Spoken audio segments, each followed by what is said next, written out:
Muy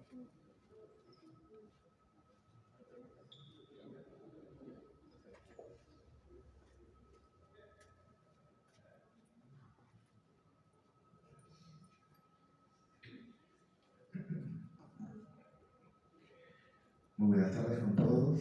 Nos dirigimos a ustedes para presentar al profesor Rafael Félix Mora Ramírez. Es doctor en filosofía y postdoctor en ciencias. Tiene especial interés en el área de la cultura, la lógica, la epistemología y la filosofía analítica. Es autor de los libros El valor de la lógica, Ensayo apologético, 2019, Quechua, problemas y posibilidad, 2020, Para comprender a las falacias, 2020, Investigando la lógica desde un punto de vista filosófico, 2022, Juventud en lucha, 2022, Temas actuales de ética, 2023, El problema de la esencia de la lógica jurídica, Recomendaciones didácticas, 2023, y Ética y filosofía política, investigaciones recientes sobre el orden humano. En esta oportunidad nos va a brindar la ponencia que lleva por título ¿Qué significa que cierto acto no sea obligatorio? Recibimos con un caluroso aplauso al profesor Rafael Mora.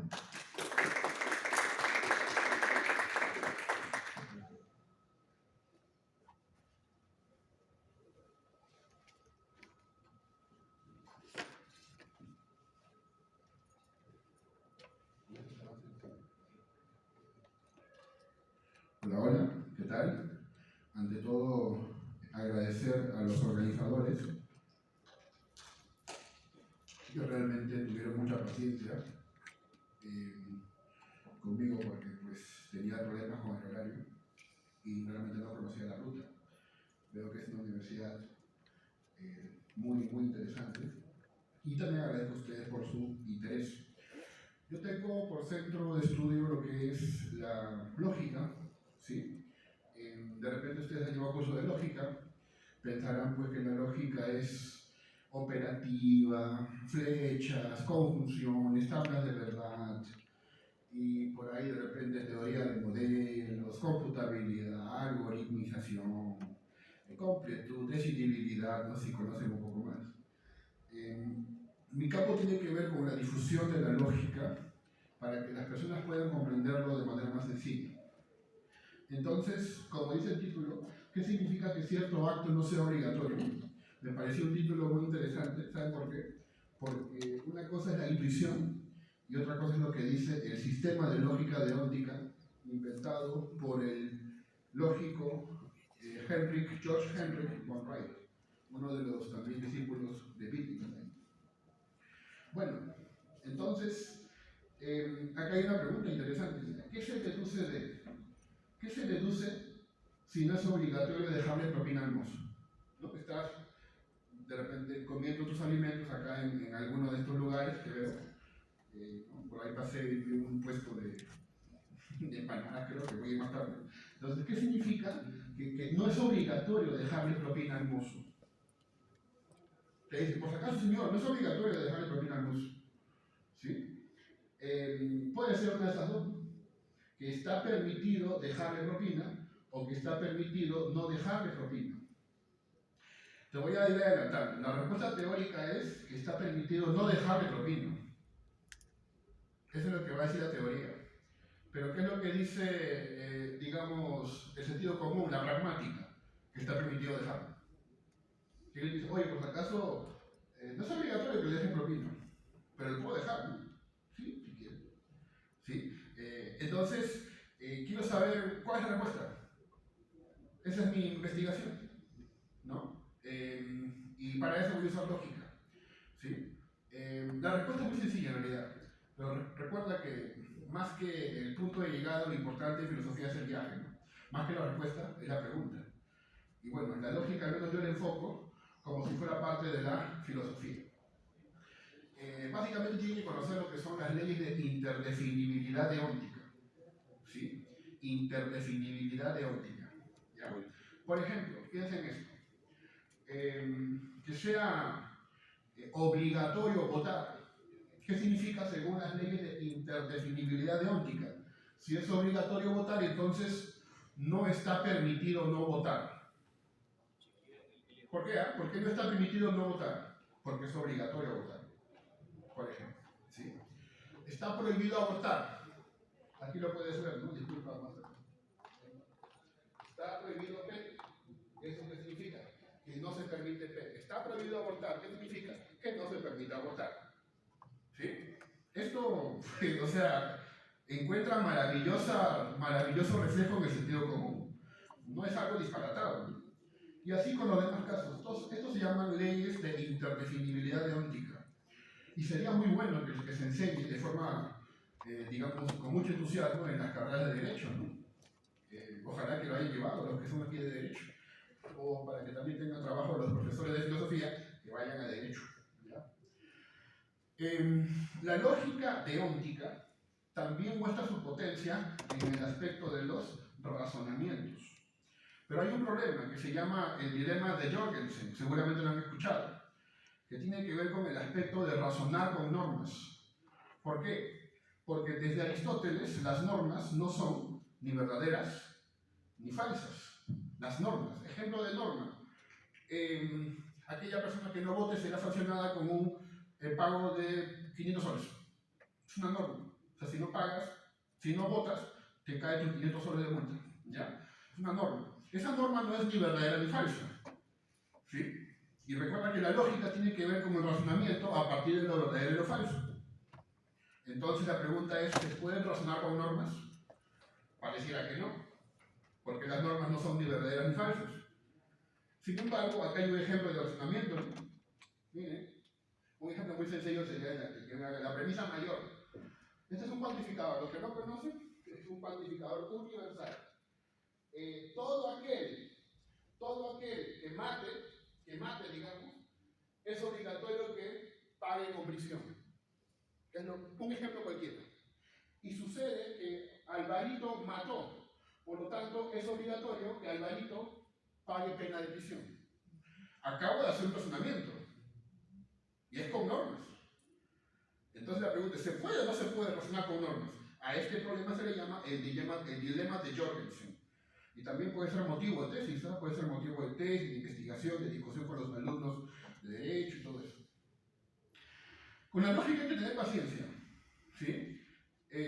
Igual que cuando eres profesor, tienes que tener paciencia con los alumnos, con todas las cosas que te hacen, ¿no? Tienes que tener paciencia, igual con la lógica. Poquito a poquito crece la plantita, poquito a poquito crece, pero hay que trabajarla, ¿sí? Si vamos a hablar de lógica deóntica, vamos a hablar también de aspectos morales, porque para eso también fue diseñada, para estudiar la vida moral del hombre. Entonces hablamos del concepto de persona moral. ¿Sí? Acá estoy formalizando una idea que manejan mucho los profesores de filosofía, ¿no? Para todo X, si X es persona moral, ¿qué se deduce? O sea, ¿a qué equivale? Para todo X, el que X sea persona moral, ¿equivale a qué? A que X tiene conciencia y X tiene libertad, entonces X tiene responsabilidad. Es una idea muy vista, ¿no? Recuerda, persona moral que tiene conciencia y libertad. Y en consecuencia, ¿qué habrá? Responsabilidad. Bueno, un primer debate ahí que lo menciono, en realidad no es esencial a mi investigación, pero tiene que ver con el orden o la relación de orden entre conciencia y libertad. ¿Sí? El debate es si va a una conjunción entre conciencia y libertad. ¿Es la conjunción de ambas lo que permite que haya responsabilidad?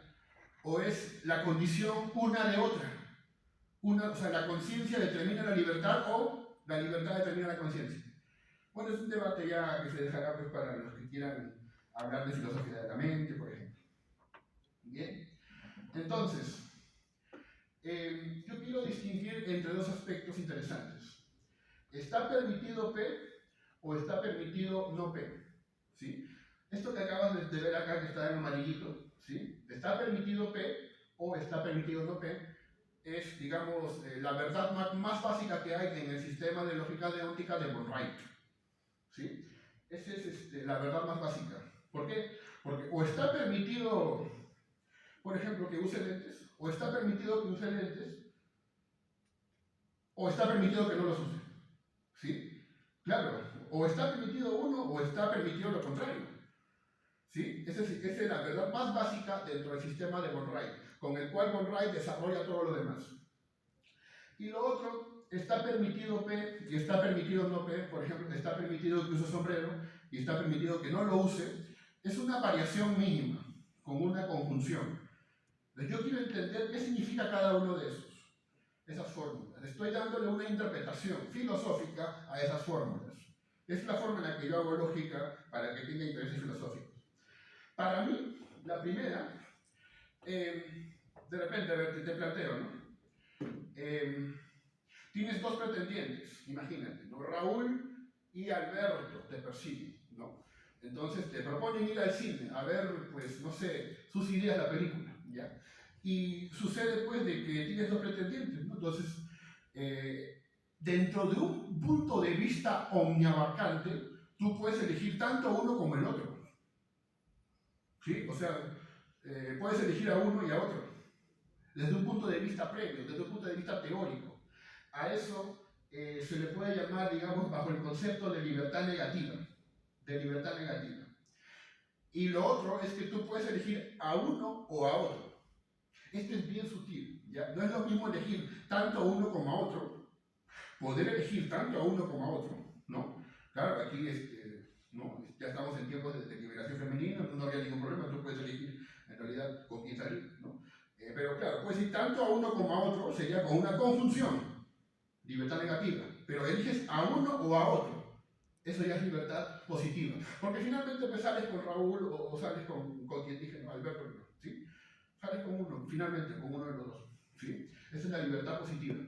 Estoy dando este sentido, esta lectura, para vincularlo con la distinción que hacía Isaiah Berlin sobre los conceptos de libertad. ¿Sí? ¿Qué significa la libertad positiva?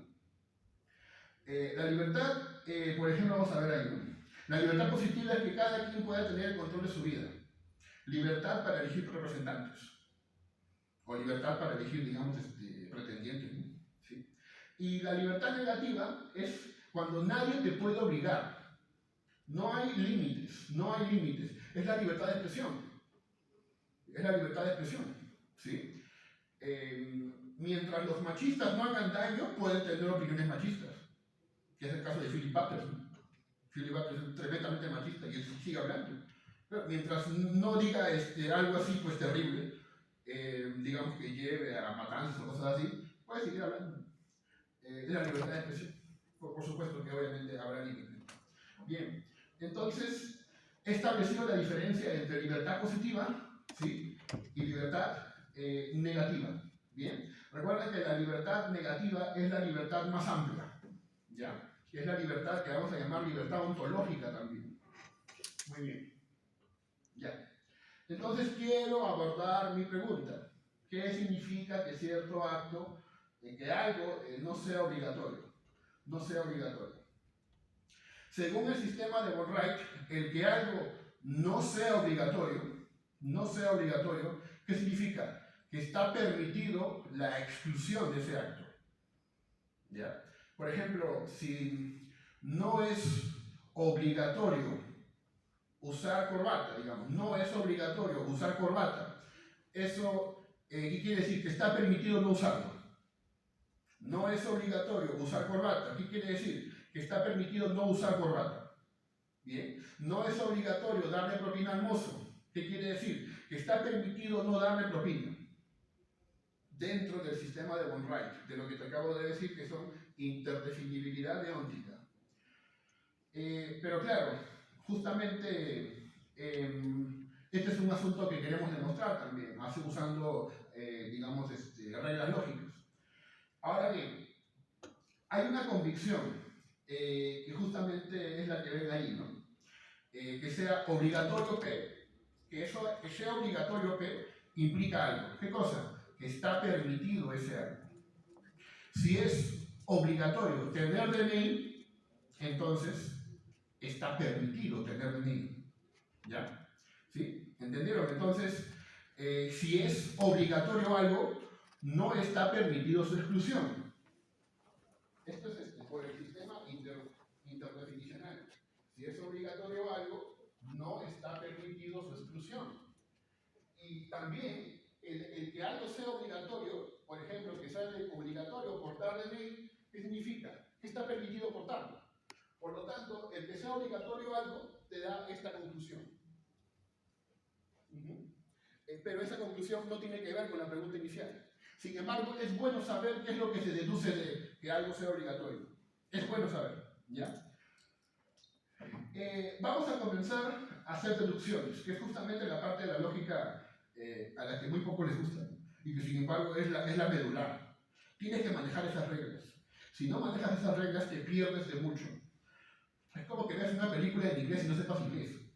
Te pierdes de mucho, ¿sí? Entonces hay que saber inglés para entender, hay que saber las reglitas básicas de la lógica para entender, en este caso, la deducción que acabamos de hacer.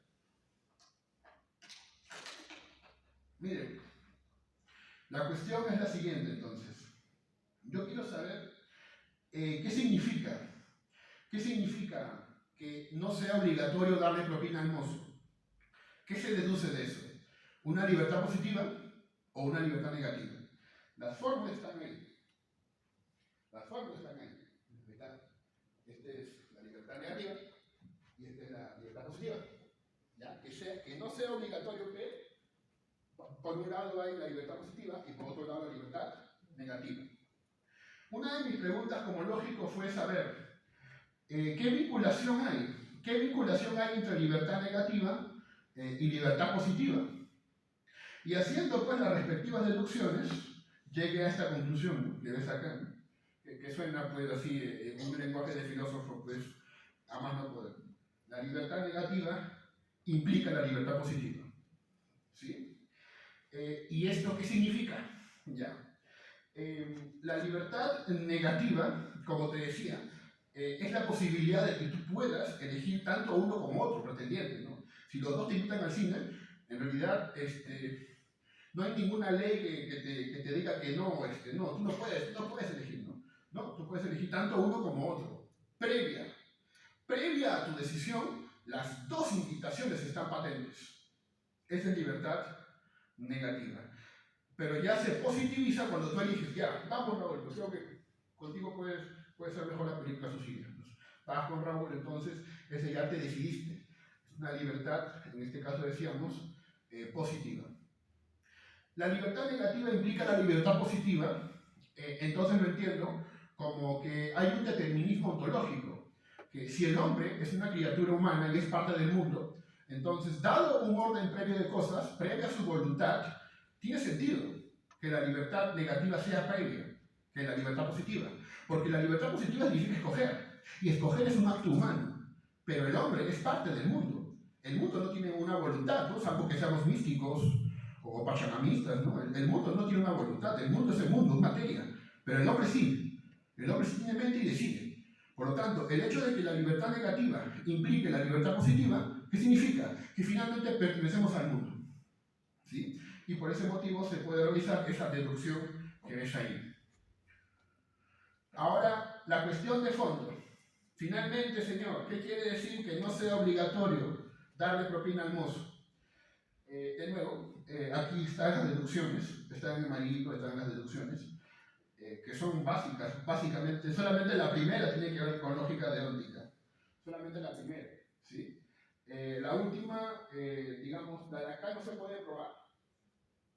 Hice todos mis esfuerzos, pero por ahí que alguno lo logra, pero hasta donde estuve investigando, no se puede probar esta fórmula.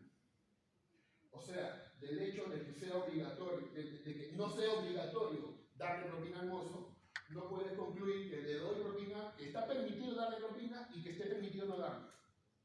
O sea, la libertad negativa no se puede probar. Solamente se puede probar la libertad positiva.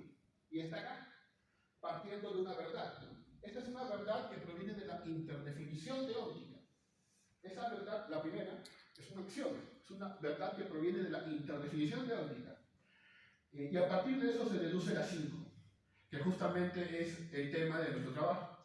Si no es obligatorio darle propina al mozo, entonces está permitido darle o está permitido no darle.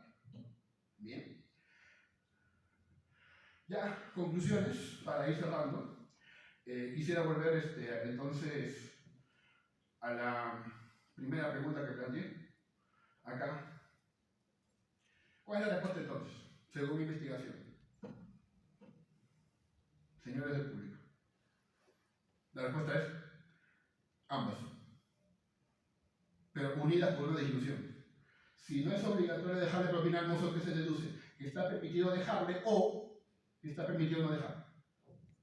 Son las dos, pero unidos con una dislusión, no con una conclusión. O sea, estoy demostrando la libertad positiva. ¿Sí? Bueno, para cerrar, y ahora sí, las conclusiones, ¿no? Es básicamente lo que hemos hecho. En realidad, yo quiero a ustedes, y en realidad en mi activismo, en mi vida, darle vida a la lógica deóntica, difundirla, decir que tiene un uso, sobre todo para alumnos de derecho. La lógica deóntica tiene aspectos didácticos, tiene conceptos básicos para la jurisprudencia, como lo que es obligación, prohibición, permisión, normas jurídicas, silogismo jurídico, ¿no? Esto está en un texto que escribimos justamente, solamente he traído para mostrarlo, si es que lo traje, porque salió un poco apurado ahora, pero así es. El problema de la esencia de la lógica jurídica está libre en internet gratis, ¿no? Yo no vendo libros, por eso, ¿ya? Está libre ahí gratis. El problema de la esencia de la lógica jurídica, Rafael Mora, y te va a salir, ¿no? El texto que escribimos con otros alumnos de la vida real, ¿no? Fíjate que ahí también tiene mucho interés por el tema. Luego estudiamos el concepto de libertad. Se mostró que la libertad positiva y la libertad negativa pues son reflexiones teóricas, y finalmente yo me incliné por la libertad positiva, ¿no? O sea, repito, ¿no? Si no es obligatorio darle propina al mozo, se deduce que está permitido darle o está permitido no darle. Esa sería mi posición. Muchísimas gracias.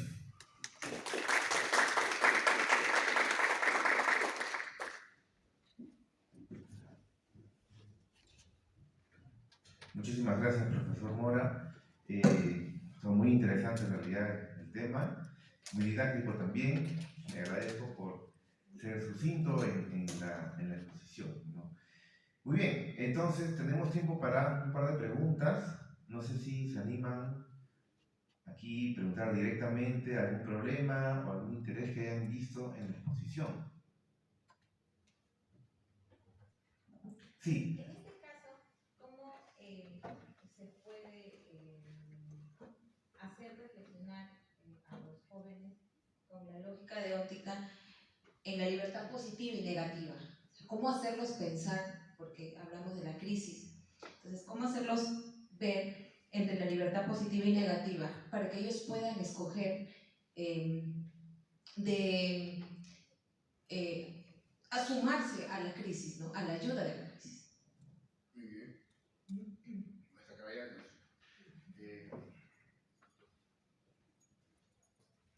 Muy bien, yo ante todo agradezco la pregunta, y yo recomendaría en todo caso el texto de Isaiah Berlin, ¿no? Los dos conceptos de libertad, en primer lugar. Pero aquí justamente es la cuestión, ¿no? Si hablamos de libertad, ¿cuál de las dos es, digamos, más fundamental, es más prioritaria, tiene más relevancia, tiene más jerarquía, ¿sí? Pero hay que ver, ¿no? En realidad las dos tienen cosas valiosas, ¿no? La libertad positiva y la libertad negativa tienen cosas interesantes, ¿no? Por ejemplo, en el ámbito de la libertad negativa está el tema de la libertad de expresión. O sea, nadie puede callar lo que yo quiera decir, ¿verdad? Nadie interfiere con la actividad de uno, lo cual pues también se manifiesta, ¿no? Digamos, en el ámbito del tema de John Stuart Mill, cuando habla de las múltiples libertades, ¿no? Libertad de reunión, libertad de pensamiento, libertad de expresión también, libertad de culto también. O sea, usted puede ser musulmán, usted puede ser árabe, usted puede ser judío. Y también tenemos otros beneficios, ¿no? Que son la libertad positiva. La libertad positiva ya implica algo más individual, ¿sí? O sea, es que usted puede tomar una decisión, usted puede elegir un candidato que usted quiera, ¿no? O usted puede elegir la pareja que usted quiera, ¿no? Por ejemplo. Hay beneficios, pero hay por supuesto diferencias, ¿no? Yo tengo la impresión de que mucho se ha profundizado en la libertad positiva, ¿verdad? O sea, se cree que simplemente la libertad es solamente elegir, solamente tener abierto el panorama. Pero la reflexión sobre la libertad negativa, el hecho de que no me coacten, de que no me impongan, de que desde fuera no vengan a invadirme, a contaminarme, por ejemplo, eso pareciera no haber sido muy profundizada. Por ejemplo, cuando hablamos del tema de la persona moral, ¿no? La persona moral que tiene, ¿recuerdan? Conciencia. ¿Qué cosa es conciencia? Darse cuenta de lo que uno hace. Y también tiene libertad. ¿Y qué significa libertad? Actuar y tomar decisiones por cuenta propia. Pero cuando uno explica esto, ¿qué libertad está ahí en juego? Ese es un tema que no se suele profundizar. El ejemplo que se le da es, bueno, tú eliges, ¿no? Tú eres libre mientras, digamos, no se te esté llevando por un camino, digamos, adoctrinando tal vez, entonces usted puede elegir. Entonces yo diría pues que hay ventaja en las dos. Se suele más mencionar a la positiva, pero también haría falta, ¿no? Darle más pie a la libertad negativa. Digamos que mi respuesta final sería porque hay que complementar ambas, hay que mostrar los aspectos positivos y negativos de ambas, y esa es una aproximación, ¿no?, a su agradable pregunta, ¿no? Muchísimas gracias.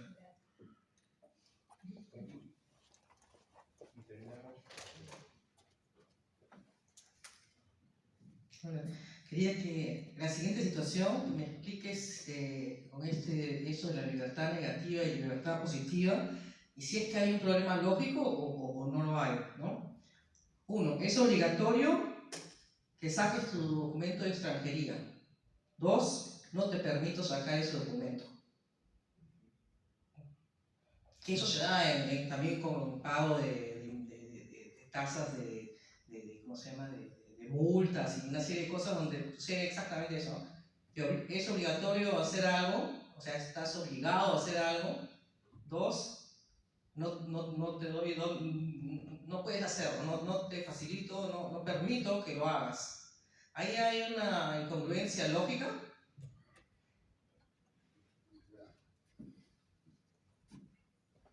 Bueno, vamos a razonar pues utilizando la interdefinibilidad deóntica, ¿no?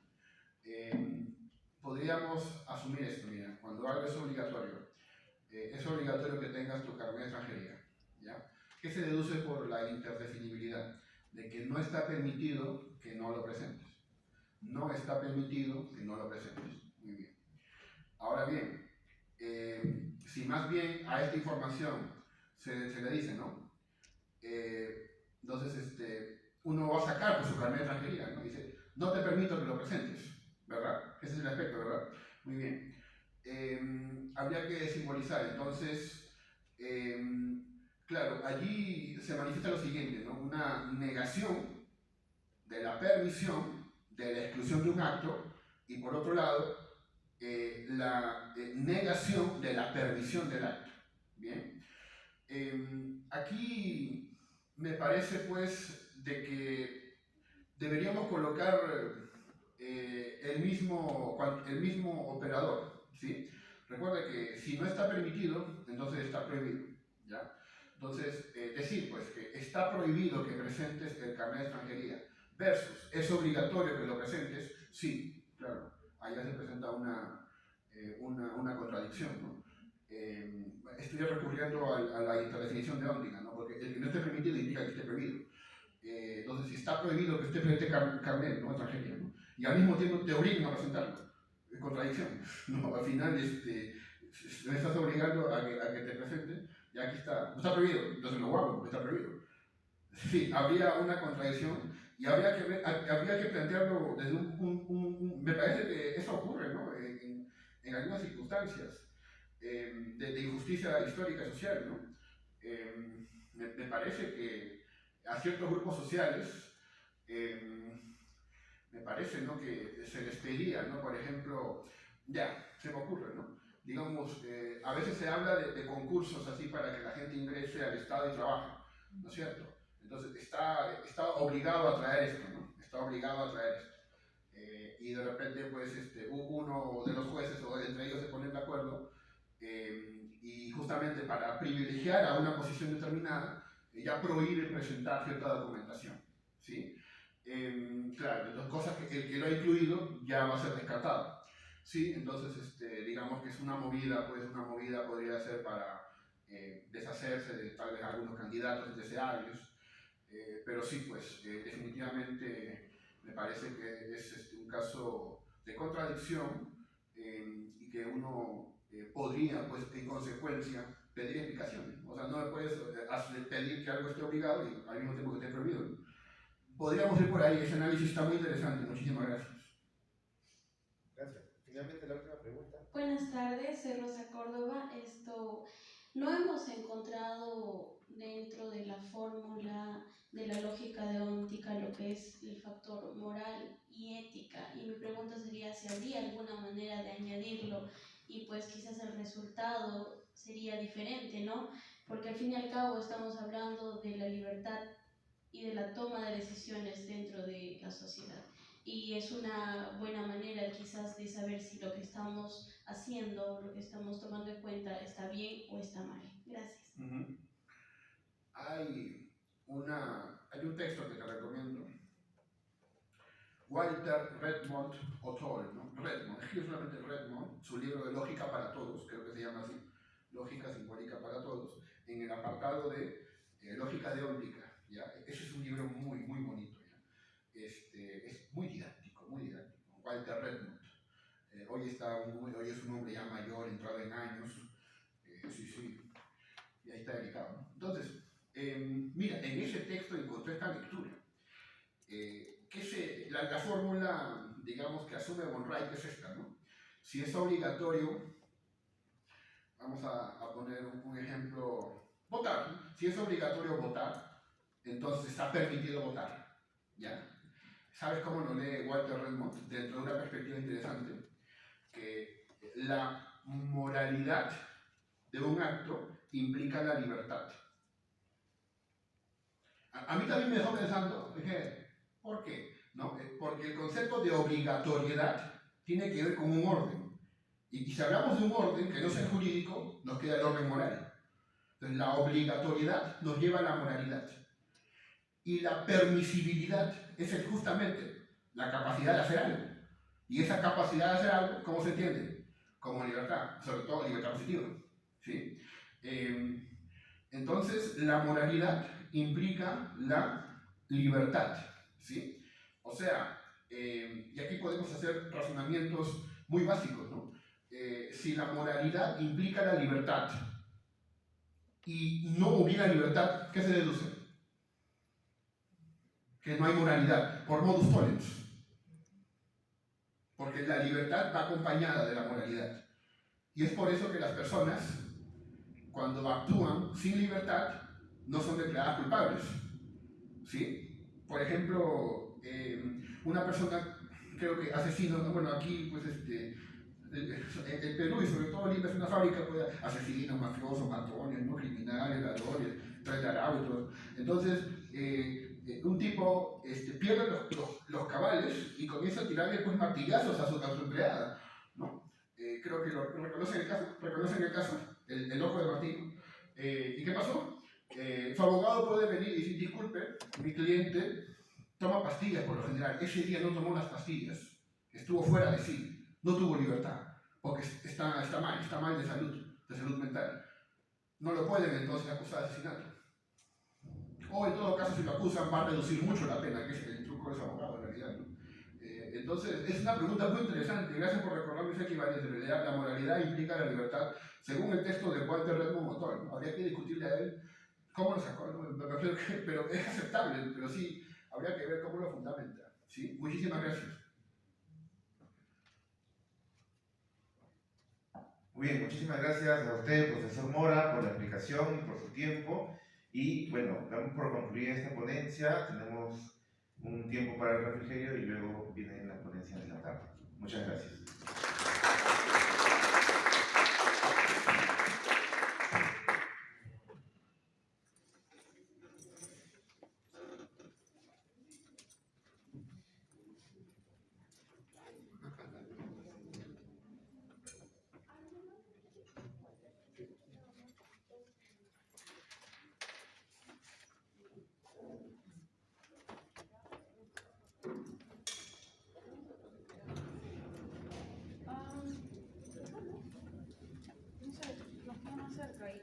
es esto? Yo estaba... Ah, no, no está abajo, está acá. Está acá, literalmente. Creo que no.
Una consulta.